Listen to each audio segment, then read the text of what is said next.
নমস্কার বন্ধুরা, আমি পায়েল। আজকে আবারও একটা হোমমেড স্কিন কেয়ার নিয়ে চলে এসেছি, যেটা সারা দিন ঠাকুর দেখে তোমাদের স্কিনের অবস্থা কিন্তু একদম 12টা বেজে যায়। কিন্তু তোমরা হয়তো অনেকে ভাবো যে কিছুই করার দরকার নেই, কিন্তু না, এসে একটা কিছু অন্তত হোম রেমেডি তোমরা ঘরে করো, দেখবে তোমাদের স্কিনটা অতটা ট্যান পড়বে না। আজকে যে হোম রেমেডিটা বলবো, এটা কিন্তু প্রতিদিনই তোমরা করতে পারো। এমনকি দিনে দুবারও করা যায়, যাদের অসম্ভব ট্যান পড়ে গেছে এই রোদে ঘুরে ঘুরে। শুধু দুর্গাপুজো নয়, যারা প্রতিদিন বাইরে বেরো তারা তো প্রত্যেক দিন করো, কেন কি তোমাদের স্কিন ভীষণভাবে পুড়ে যায়, ট্যান পড়ে। এমনকি যারা বাড়িতেও থাকো, রান্না বান্না করো, ছাদে যাও, তাদেরও এই রেমেডিটা করা যায়। তো চলো ভিডিওটা শুরু করা যাক। যারা আমার চ্যানেলে নতুন আছো অবশ্যই সাবস্ক্রাইব করে নিও চ্যানেলটাকে। আর যারা এখনো বেল আইকনটা টেপোনি, সাইড দিয়ে দেওয়া বেল আইকনটা টিপে নাও, কেন কি যখনই কোনো ভিডিও পোস্ট করব তোমাদের কাছে নোটিফিকেশন চলে যাবে। কোনো জায়গা থেকে বেরিয়ে আসার পর আমরা এসেই প্রথমে জল দিয়ে মুখটা ধুয়ে নিই।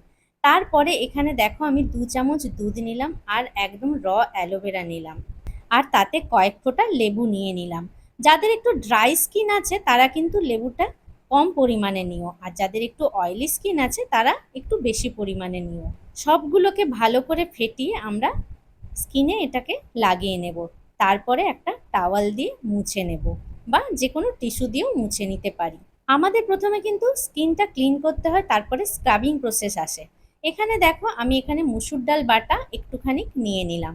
মুসুর ডালের জায়গায় তোমরা কিন্তু চাল গুঁড়োও এখানে নিতে পারো, যেটা তোমাদের কাছে অ্যাভেলেবেল থাকবে সেটাই তোমরা নিও। হাত পা পিঠের ক্ষেত্রে কিন্তু তোমরা প্রতিদিন স্ক্রাবিং করতে পারো এই ডাল বাটা দিয়ে, কিন্তু মুখের ক্ষেত্রে প্রতিদিন কিন্তু এই ডাল বাটাটা ইউজ করো না, সপ্তাহে 2 দিন করলেই ভালো হয়। ভালো করে আমরা এরকমভাবে গোটা গায়ে, হাত পায়ে, পিঠে এবং মুখে যখন লাগাবো লাগিয়ে নেব। কিন্তু মুখে আমাদের মাত্র 5 মিনিট রাখলেই হবে, তারপরে ভালো করে জল দিয়ে ধুয়ে নিতে হবে। আর পিঠে হাত পায়ে যখন লাগাবো তখন কিন্তু 15 মিনিট মতো আমাদের রাখলে ভালো হয়। তোমাদের হাতে সময় যদি না থাকে তোমরা 5 মিনিটও রাখতে পারো। তারপরে টিস্যু দিয়ে ভালো করে এভাবে মুছে নিতে হবে। এবার বলি একটা ফেস প্যাকের কথা, যেটা প্রতিদিনই ইউজ করা যায়। এখানে আমি 2 চামচ বেসন নিয়ে নিয়েছি, আর একটু দুধ নিয়েছি, আর একটু অ্যালোভেরা নিয়েছি। আমি এখানে অ্যালোভেরাটাই নিয়েছি। তোমরা যদি অ্যালোভেরা না ইউজ করো তাহলে তোমরা কোনো কোম্পানির অ্যালোভেরাও ইউজ করতে পারো। আর এখানে 2 ফোঁটা কি 3 ফোঁটা আমি লেবুর রস নিয়ে নিয়েছি। যাদের একটু ড্রাই টাইপের স্কিন তারা লেবুর রসটা অ্যাভয়েডও করতে পারে। লেবু কিন্তু ট্যান দূর করতে একদম মোক্ষম। আর যদি কারোর ট্যান সেরকম ভাবে না থাকে তাহলে লেবুটা অ্যাভয়েডও করতে পারো। দই যাদের সহ্য হয় তারা কিন্তু দইও এখানে ইউজ করতে পারো, তাহলে আর দুধ দেওয়ার দরকার হবে না। এই হোম রেমেডিটা করে দেখো, সত্যিই কাদের কিন্তু অনেকটা উপকার পাবে।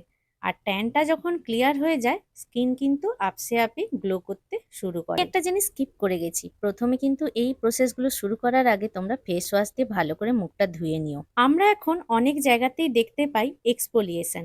এক্সফোলিয়েশন না স্ক্রাবিং? এক্সফোলিয়েশন করাটাই ভালো, কেন কি স্ক্রাবিং এর পার্টিকেলস গুলো একটু বেশি দানা দানা হয়, যেটা আমাদের ওপেন পোর্স হয়ে যাওয়ার প্রবণতা অনেকটা বেশি থাকে। বেসন হচ্ছে গিয়ে প্রাকৃতিক এক্সফোলিয়েশন, ওই জন্য প্রতিদিনও এটা ইউজ করা যায়। যাদের অয়েলি স্কিন তারা কিন্তু বেসন প্রতিদিনই ইউজ করতে পারো, কিন্তু যাদের ড্রাই স্কিন তারা ইউজ করলেও খুব কম সময়ের অবধি রেখো, বেশিক্ষণ ড্রাই করবে না। একটু ভেজা ভেজা অবস্থাতেই তোমরা ক্লিন করে নেবে। ড্রাই স্কিনে 5-7 মিনিট, আর অয়েলি স্কিনে 10 মিনিট এভাবে মেখে রেখে দিতে হবে। এবার হাতে একটু জল নিয়ে এভাবে ঘষে ঘষে রাব করে আমাদের কিন্তু প্যাকটা তুলতে হবে। এখানে আমি গরুর দুধ নিয়েছি, আর গরুর দুধটা যদি কাঁচা হয় তাহলে কিন্তু উপকার তোমরা অনেক বেশি পাবে। আর ফোটানো হলেও কোনো অসুবিধে নেই। আর যাদের কাছে গরুর দুধ নেই তারা কিন্তু প্যাকেট দুধও ইউজ করতে পারো। আবার ধরো ভাবছো প্যাকেট দুধও নেই, তাহলে কিন্তু তোমরা গুঁড়ো দুধও এখানে ইউজ করতে পারো। এখানে আমি দুটো হাতই তোমাদেরকে দেখাচ্ছি, তোমরা দেখলেই বুঝতে পারবে। সামনে থেকে পার্থক্যটা কিন্তু আরো অনেক বেশি দেখা যাচ্ছিল। ভিডিওটা তোমাদের কেমন লাগলো, আর তোমরা কিন্তু এগুলো ইউজ করে কি উপকার পেলে অবশ্যই আমাকে কমেন্ট সেকশনে জানাতে ভুলো না। নেক্সট ভিডিও কি দেখতে চাইছো কমেন্ট সেকশনে জানিও।